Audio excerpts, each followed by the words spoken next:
नमस्ते जी। वैदिक राज में आपका स्वागत है। आज का हमारा विषय है परमात्मा सब जीवात्माओं के जन्मदाता व माता पिता होने से उपासनीय है। आज के इस लेख के लेखक हैं वैदिक विद्वान मनमोहन कुमार आर्य, देहरादून से। आइए विषय की ओर चलते हैं। परमात्मा और आत्मा का संबंध व्यापक और व्यापक का है, उपास्य और उपासक का है, स्वामी और सेवक, मित्र, बंधु, सखा आदि का है। परमात्मा और आत्मा दोनों इस जगत की अनादि चेतन सत्ताएं हैं।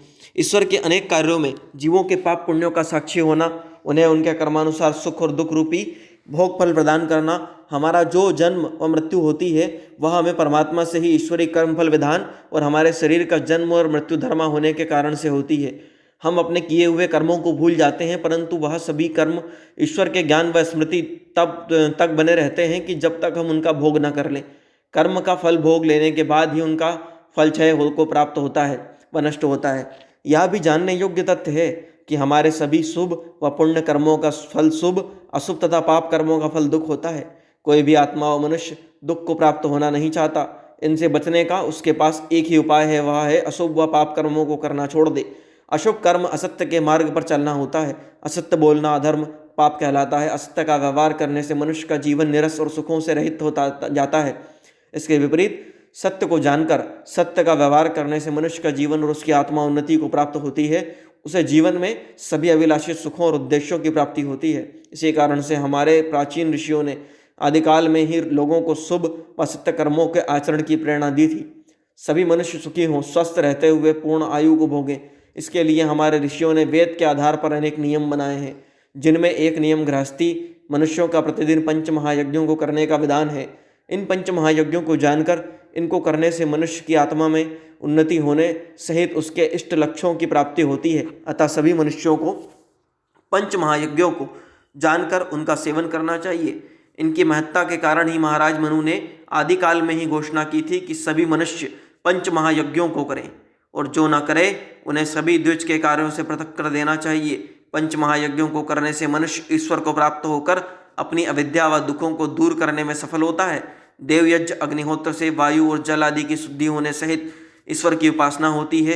इसे करने से मनुष्य को स्वास्थ्य लाभ सहित अनेक आत्मिक और लाभ उसकी कामनाओं की सिद्धि होती है। माता पिता की सेवा करने से उसे उनका आशीर्वाद मिलता है। उनके पुत्र और पुत्री भी वृद्धावस्था में उनकी सेवा कर प्रसन्न और संतुष्ट रखेंगे। विद्वान अतिथियों की सेवा करने से मनुष्य के ज्ञान में वृद्धि, उनकी सभी शंकाओं का समाधान होता है। ऐसा करने से मनुष्य अंधविश्वासों, पाखंडों, कुरीतियों में नहीं फंसते। इस अतिथि या सेवा यज्ञ को करने से मनुष्य को विद्वान अतिथियों का आशीर्वाद मिलता है, हो इष्ट कामनाओं की पूर्ति करता है। पांचवा देनीचर्य बलिवेश तेवेश यज्ञ होता है। इसके अंतर्गत पशु पक्षियों को कुछ अन्न देने से पुण्य प्राप्त होता है। यह पुण्य कार्य मनुष्य के जीवन में सभी क्षेत्रों में सुख फलदायक होता है। अतः पंच महायज्ञों को हम सभी को करना चाहिए। इनसे मिलने वाले लाभों को प्राप्त करना चाहिए।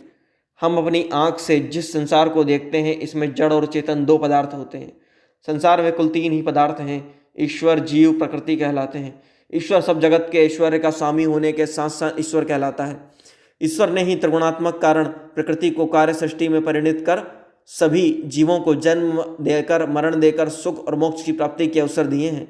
दूसरा चेतन पदार्थ है जीव, जो अनादि, नित्य, अविनाशी, अल्प परिणाम, अमर, अल्पज्ञ, एक देशी, ससीम, जन्म मरण धर्मा, शुभाशुभ कर्मों को करने वाला, ईश्वर की व्यवस्था से उनके सुख दुख रूपी फलों को भोगने वाला है।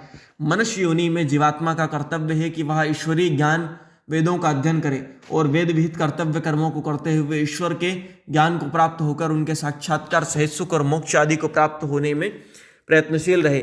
मनुष्य वेद विहित कर्मों को करता है तो उसे शुभ पाप और पुण्य बराबर होने से पुण्य अधिक होने पर मनुष्य का जन्म मिलता है। मनुष्य जितने अधिक पुण्य कर्मों को करेगा उतना ही श्रेष्ठ परिवेश से मनुष्य का जन्म मिलेगा। उसके पुण्यों के अनुरूप ही उसे परजन्म में सुखों की प्राप्ति होती है। दर्शन ग्रंथों में इसका तर्क युक्तियां सहित विवेचन किया गया है। हमें दर्शनों व उपनिषदों के ज्ञान का लाभ प्राप्त करने के लिए इन ग्रंथों का भी अध्ययन करना चाहिए। ऐसा करने से जीवात्मा के स्वरूप और जन्म मरण विषयक हमारी सभी शंकाओं का समाधान हो सकेगा।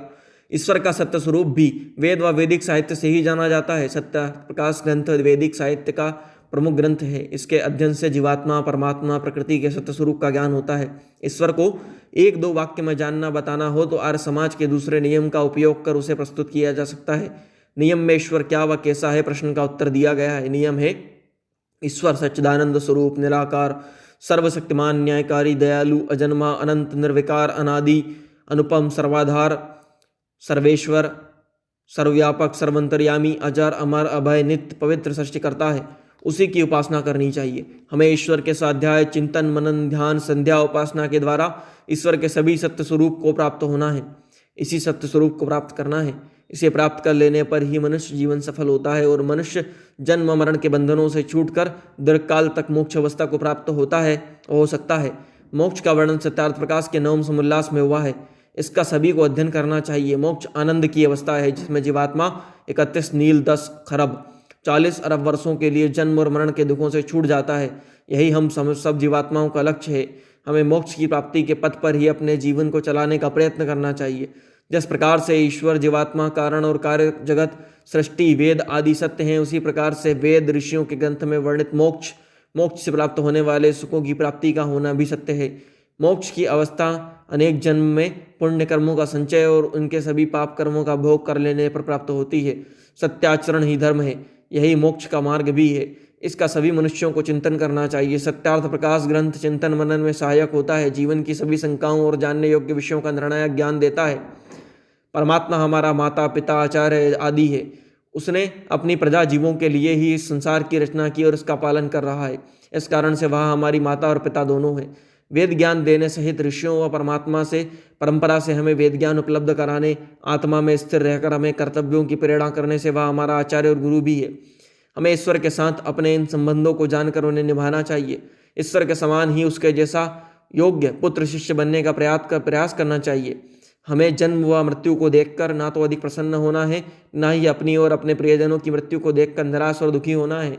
ईश्वर की व्यवस्था को जानकर हमें उसमें विश्वास कर अज्ञानतावश होने वाले दुखों को समझना है और उनसे ऊपर उठाना है। गीता में कहा गया है, जातस्य ही ध्रुवो मृत्यु ध्रुवम जन्मश्च मृतश्च च, अर्थात जिसका जन्म हुआ है उसकी मृत्यु निश्चित है, जिसकी मृत्यु होती है उसका जन्म होना भी ध्रुव अर्थात अटल सत्य है, निश्चित है।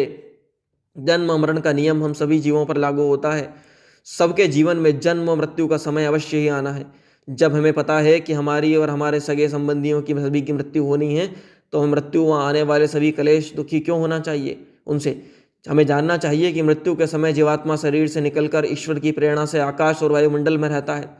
ईश्वर उस मृतक जीवात्मा का उसके कर्मानुसार माता पिता का चयन कर उसके द्वारा जन्म पुनर्जन्म प्रदान करता है। यह अटल सत्य सिद्धांत है। वस्तुतः सभी के साथ ऐसा ही होना है। मृत्यु होने पर मृतक आत्मा के उसके अपने परिवारजनों से सभी संबंध टूट जाते हैं। मृतक आत्मा को मृत्यु हो जाने पर अपने पूर्व संबंधों और परिजनों का किंचित ज्ञान नहीं रहता। मृत्यु के बाद लगभग 1 वर्ष और कुछ समय तक मनुष्य जन्म होने में लगता है। मृत्यु होने पर नया शरीर मिलता है।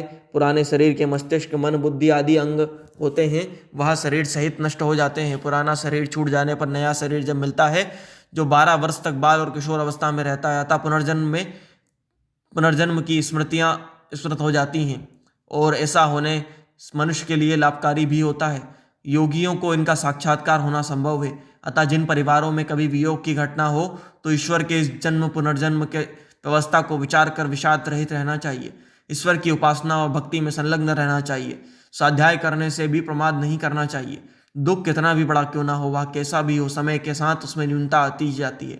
कुछ समय बाद तो आहत मनुष्य उस दुख को ही भूल जाता है। अतः जब कभी कोई वियोग आदि दुख आए तो मनुष्य को उससे विचलित नहीं होना चाहिए। वेद और वैदिक ग्रंथों के स्वाध्याय सहित ईश्वर के ओम नाम के जप सहित गायत्री मंत्र आदि के जप से अपने मन व आत्मा को शुद्ध कर इन्हें ईश्वर में लगाना चाहिए। इससे मनुष्य व परिवारजन अपने किसी प्रिय के दुख को कष्ट और कम कर सकते हैं। हम सबको जीवन में परमात्मा, आत्मा आदि का सत्य ज्ञान करना चाहिए प्राप्त। परमात्मा हमारे माता पिता, आचार्य, मित्र, सखा, बंधु, हितोषी, सुखदाता, प्रेरणाओं के स्रोत हैं। उनकी शरण में जाकर सबको उनकी स्तुति, प्रार्थना, उपासना, भक्ति करनी चाहिए। इसी से हमारा कल्याण होगा। इसी के साथ इस लेख को हम विराम देते हैं। ओम। प्रस्तुत लेख के लेखक थे वैदिक विद्वान मनमोहन कुमार आर्य, देहरादून से। इस तरह के अन्य वैदिक लेखों के लिए, प्रेरणादायक कहानियों के लिए, महापुरुषों के जीवन के प्रेरक प्रसंगों के लिए वैदिक राष्ट्र यूट्यूब चैनल को लाइक करें, शेयर करें, सब्सक्राइब करें, बेल आइकन की घंटी को दबा दें। अपने कीमती सुझाव कमेंट अवश्य करें। धन्यवाद।